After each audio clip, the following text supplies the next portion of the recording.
Characters that wield a bow in Genshin Impact will automatically target the nearest enemy, and the projectiles they fire follow basic physics. When pressing the attack button rapidly, this particular character will perform a series of 6 unique attacks in order. As long as the attack button is pressed at any point while the character is attacking, they will automatically perform the next attack in the sequence when the animation for their current attack is finished.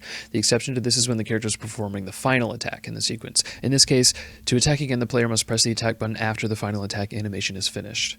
After every attack, there is a small window of about half a second where the character will pause and wait for another attack input. If they don't get one, they go back to the default idle pose and the attack sequence resets.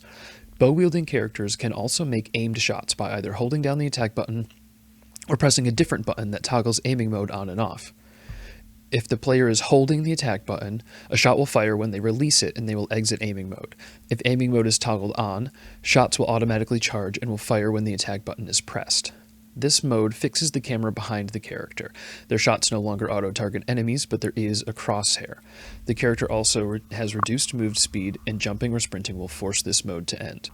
The main differences between bow characters and melee characters, besides their range, are that the slashes from melee characters can hit multiple targets at once, and they move a lot further during their attack sequence.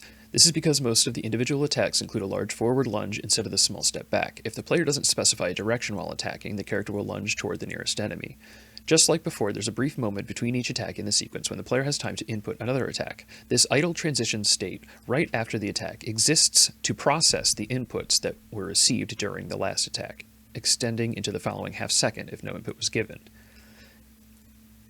If the attack button is being held down when they enter this transition state, instead of entering aiming mode, melee characters will perform a charged attack. Charged attacks have a slight wind-up time and cost stamina, but have increased damage and range.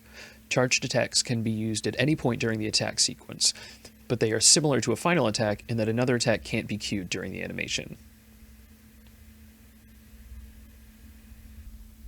It doesn't matter how many times the attack button is pressed before being held down, the character will stop the sequence and perform a charged attack on the next attack.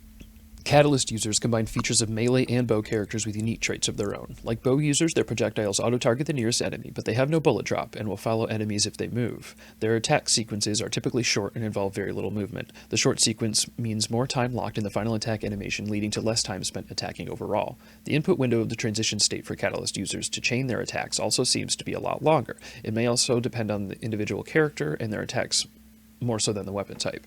A charged attack with the Catalyst is similar to a melee character, except the initial normal attack isn't required. Briefly holding down the attack button will start a long wind-up before the attack is released. Every character is capable of canceling attack animations with a dash or a jump, and in certain cases this becomes part of a character's playstyle. If a character has low mobility or the final attack of their sequence prevents them from attacking for a long time afterward, they can dash to cancel the animation early and quickly reset the attack sequence. The most valuable information from this analysis is the timing of player inputs during the attack sequence. The system isn't just locking the character into a combo based on how many times the attack button was pressed. The sequence can stop at any point because the attacks are queued one at a time with the transition states in between. On top of that, dashing or jumping can interrupt attack animations and reset the attack sequence, which I think makes for interesting gameplay mechanics.